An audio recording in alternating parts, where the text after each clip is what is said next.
In northern Israel, a missile attack on the city of Zarzir has wounded at least 58 people. Israel and the U.S. have hit several cities right across Iran. Targets include as high as Bablusar in the north and as far south to the port of Chabahar. We've seen some members of the transgender community in Kansas are receiving letters in the mail saying their driver's licenses are now invalid. Why does this of all things make me want to create things now more than ever? What is it that drives us to create during trying times and dystopian conditions? It's a very human response.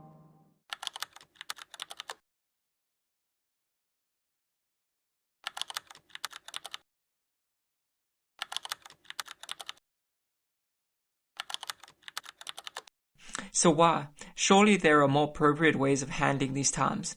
I'd argue nothing is more important than making art when it seems like it's the wrong time. Art is inherently political, and it's only oppressive regimes that try to push the idea that art is absurd in these times. Art can be hope and a reminder of what we're capable of when we're not fighting each other. There is nothing more appropriate now than art. Is artificial intelligence spiraling out of control? Today we explore the dramatic rise of AI development.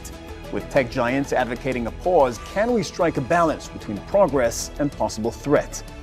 Today, Anthropic, OpenAI, and AI wars upon us. The idea was no military use whatsoever. And now if you look at it in 2026, we're just hoping they don't use it for autonomous weapon systems. Let's talk about AI and whether it's going to take your job.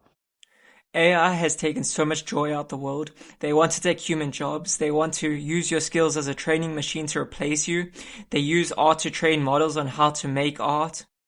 Suno is a way for everybody to experience all of the joys of music. We're not making music, we're making musicians. In my opinion, Suno's hypocrisy is insane. Never mind the fact that Suno's business model to now be $1 billion company, its business model was to steal the music that it trained on. Never mind the fact that as of today, the contracts that its users have to sign says that if those users get sued, if something bad happens with the outputs that Suno generated for them, it's on you, little user. You have to deal with the lawsuit. You have to pay the lawyer's fees. Suno lets you pick which artist you want to generate the song to sound like. They're not even hiding the theft that AI engages in. All AI models do the same with everything, you know? Even this video will be used to train models. You don't believe me?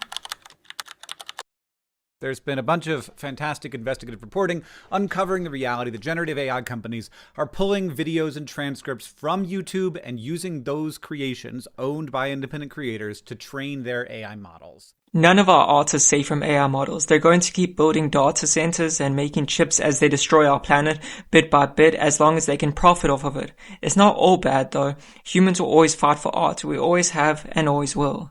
We now have the first official ruling from the United States to establish boundaries on legal protections for AI-generated art, and it's not looking good. A federal judge in Washington, D.C. ruled that artwork generated by AI is not eligible for copyright protection because it lacks, quote, human involvement.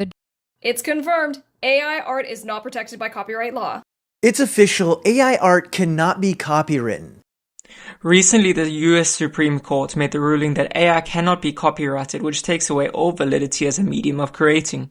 It's virtually the only thing that these AI companies can't take away from us, and they've tried so hard to. Because if you can devalue our art, then you can get people to accept the dystopia you're proposing.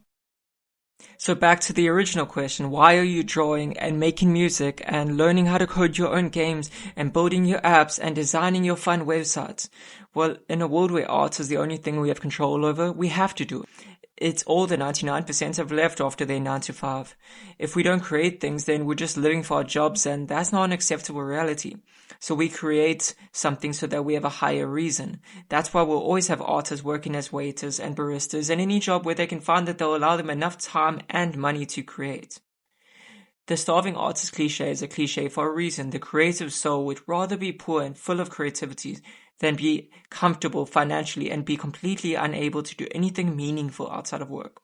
So go out, create, start that YouTube channel, start an arts account, release those songs, post your animations and code those things that actually add value, because that's what we actually need right now. Create, because art has always been a disruptor. Art has never been sensitive to political climates. Art is always appropriate.